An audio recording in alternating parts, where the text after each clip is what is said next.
अस्सलाम वालेकुम स्टूडेंट्स। आज का हमारा जो टॉपिक है वो है basically dimensions of the physical quantities. जब भी हमारे पास कोई फार्मूला कोई भी फिज़िकल क्वांटिटी है तो इसकी कोई ना कोई डायमेंशंस होंगी। दैट इज़ बेसिकली द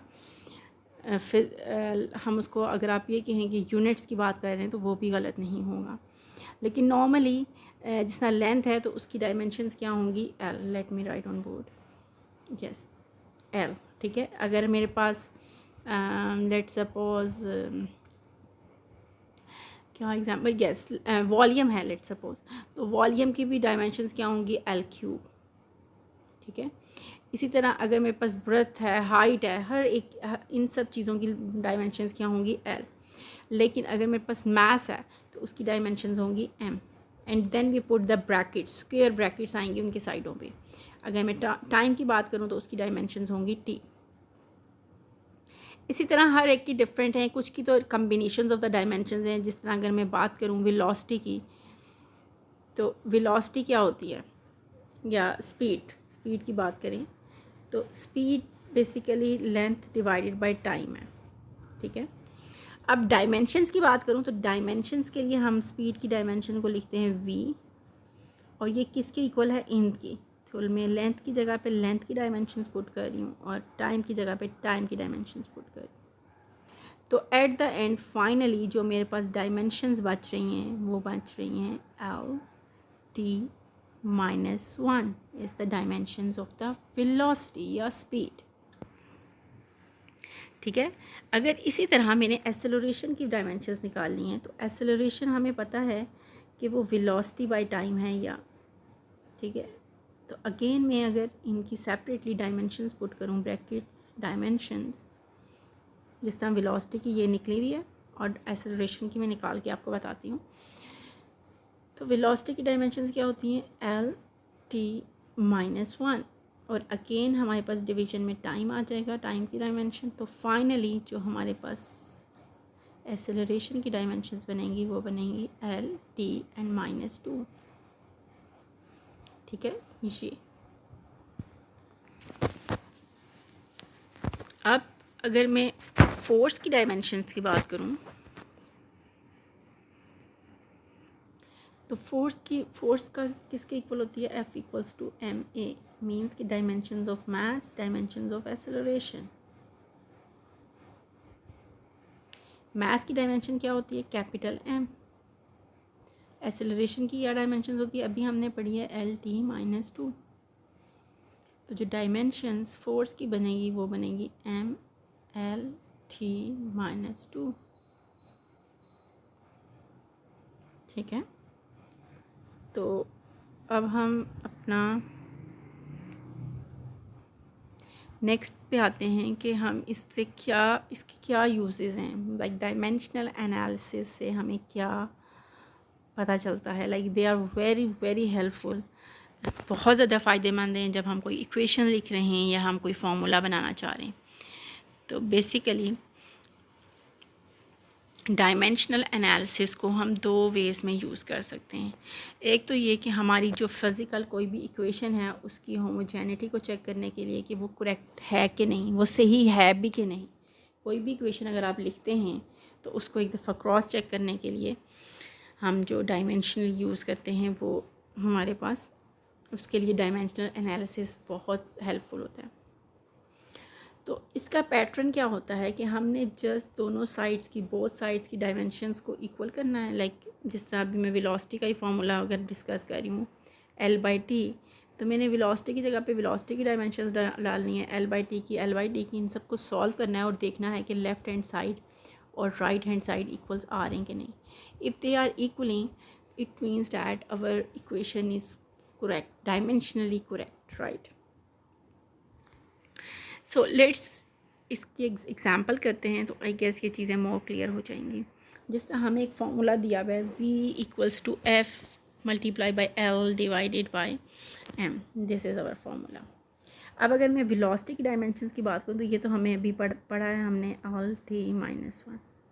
लेकिन अब हमने चेक किसकी करनी है? Square root of F L and M.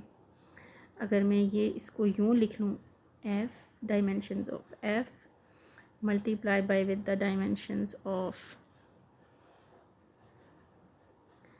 L और multiply by dimensions of T with the -1। ठीक है, तो अब मैंने इन सब की वैल्यूज़ पुट करनी है। हमें पता है फोर्स की डायमेंशन क्या होती है, अभी हमने प्रीवियस वाले इसमें निकाली है MLT, ये हमने निकाली है इसमें सबसे एंड पे ये। ठीक है, हमने इसी को वहाँ पे पुट कर देनी है। तो मैं अगर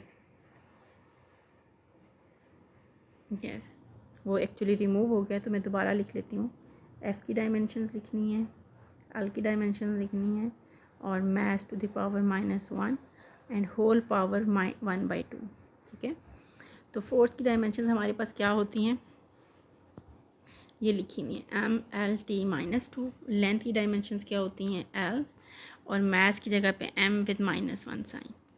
ठीक है, इन सब की सेपरेटली वैल्यूज़ पुट हुई हैं।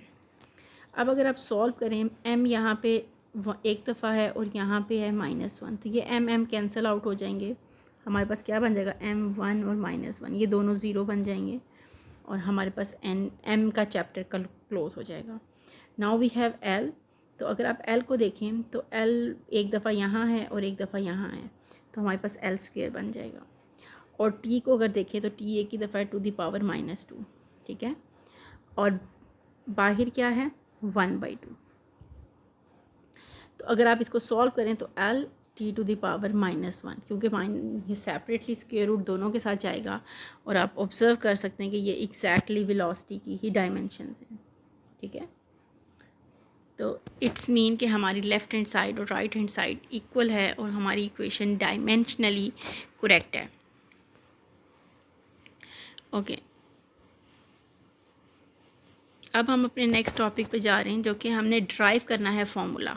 ठीक है, पहले वाले में हमने इक्वेशंस को, फॉर्मूले को चेक करना है कि वो सही है कि नहीं, और सेकंड में हमने ये चेक करना है कि हमने ड्राइव करना है फार्मूला। तो अगर आप रीड करें तो हमने बेसिकली इस फार्मूले में, आप क्वेश्चन रीड करें स्टूडेंट्स, तो आपको पता चलेगा कि हमने इस क्वेश्चन एग्जाम्पल 1.5 में टाइम पीरियड कैलकुलेट करना है पेंडुलम का, सिंपल पेंडुलम का, जो कि डिपेंड कर रहा है हमारे पास लेंथ के ऊपर, मास के ऊपर, एंगल के ऊपर और ग्रेविटी के ऊपर।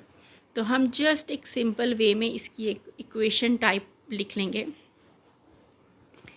इस तरीके से। ठीक है, हमने खुद पावर्स दे देनी है A B। हमें इतना पता चल गया कि ये टाइम पीरियड जो है इन 3 चीज़ों पे डिपेंड, 4 चीज़ों पे, A एंगल, लेंथ पे, थीटा पे और ग्रेविटी पे। तो इन सब को खुद ही नाम देना है A B C D। इस क्वेश्चन में हमने बेसिकली A B C और D निकालने हैं, ये वो हैं क्या। ठीक है, तो इन सब की जगह पे सेपरेटली जब हम डायमेंशंस पुट करेंगे, कांस्टेंट को इक्वल कर देना है। अब कुछ टाइम बाद हमने इक्वल कर देना है कांस्टेंट को, और M A L B theta C और G D, ये बिल्कुल यही है जो ये यहाँ पे लिखा हुआ है। ठीक है, हमने इस तरीके से कर देना है, खुद ही अनइक्वालिटी को इक्वालिटी में बदल देना है। Now just put the dimensions. Maths की डायमेंशन हमें पता है कि M, कैपिटल M होती है, बाहर पावर एज इट इज़ रखनी है। ठीक है, सिर्फ मैथ्स की जगह पे M लिख के A एज इट इज़, इसी तरह लेंथ की जगह पे L लिख के B as it is. Theta की जगह पे ये basically S is equals to R theta होता है, तो हमने वहाँ से निकाला हुआ है थीटा की डायमेंशंस। तो L टू द पावर -1 और बाहर C एज इट इज़, और G की हमें पता है G बेसिकली एक्सेलरेशन होती है, उसकी भी डायमेंशंस एज इट इज़ रख ली। ठीक है, अब आपने इन सब डायमेंशंस को सॉल्व करना है, मैसेस को इकट्ठा करना है, मैथ्स की डायमेंशन सारों को इकट्ठा करना है, लेंथ सबको इकट्ठा करके देखना है, टाइम सबको इकट्ठा करके देखना है। तो आपके पास ये इस तरह से इक्वेशन आ जाएंगी। इक्वेशन से भी पहले मैं अगर इसको यूँ लिखूँ, T equals to constant M to the power A L to the power B plus T plus C minus C और T to the power -2D। ठीक है, अब आपने इन सबको सेपरेटली लिखना है, मतलब यहाँ से t 1 के इक्वल है राइट साइड से, यहाँ से t टू द पावर 1 के इक्वल है, और यहाँ पे t किसके इक्वल है, -2t के। तो आपने इस तरह इक्वेशन कर दी। यहाँ पे m है ही नहीं, तो इसका मतलब है कि ये m टू द पावर 0 है। इसी तरह अगर मैं लेंथ की बात करूँ तो लेंथ वाले को भी लेंथ के इक्वल, यहाँ वहाँ पे लेंथ नहीं है इसीलिए हमने इनकी पावर 0 लिखी है, ठीक है। लेफ़्ट साइड पे ना लेंथ है ना मैथ है, इसीलिए इन दोनों की पावर 0 लिख के इनको इक्वेट जस्ट किया है for finding A, B, C and D। तो स्टूडेंट्स आप देखेंगे कि आपके पास सेपरेटली यहाँ से D की वैल्यू आ जाएगी -1/2, और इसको जब आप पुट करेंगे b + d = 0 में, a की वैल्यू तो यहाँ से सेपरेट सामने नज़र आ रही है कि ये 0 के इक्वल आ गई है a की वैल्यू। तो सब की वैल्यूज़ आपके पास आ जाएंगी। थीटा बेसिकली एग्जिस्ट ही नहीं कर रहा, थीटा टू द पावर 0 है, तो इट्स मीन कि वो उस पर डिपेंड कर ही नहीं रहा थीटा पे। उन्होंने कहा था ना क्वेश्चन में मे डिपेंड्स, अगर डिपेंड कर रहा होता तो सी वैनिशेस ना होता, सी की हमारे पास वैल्यू आती।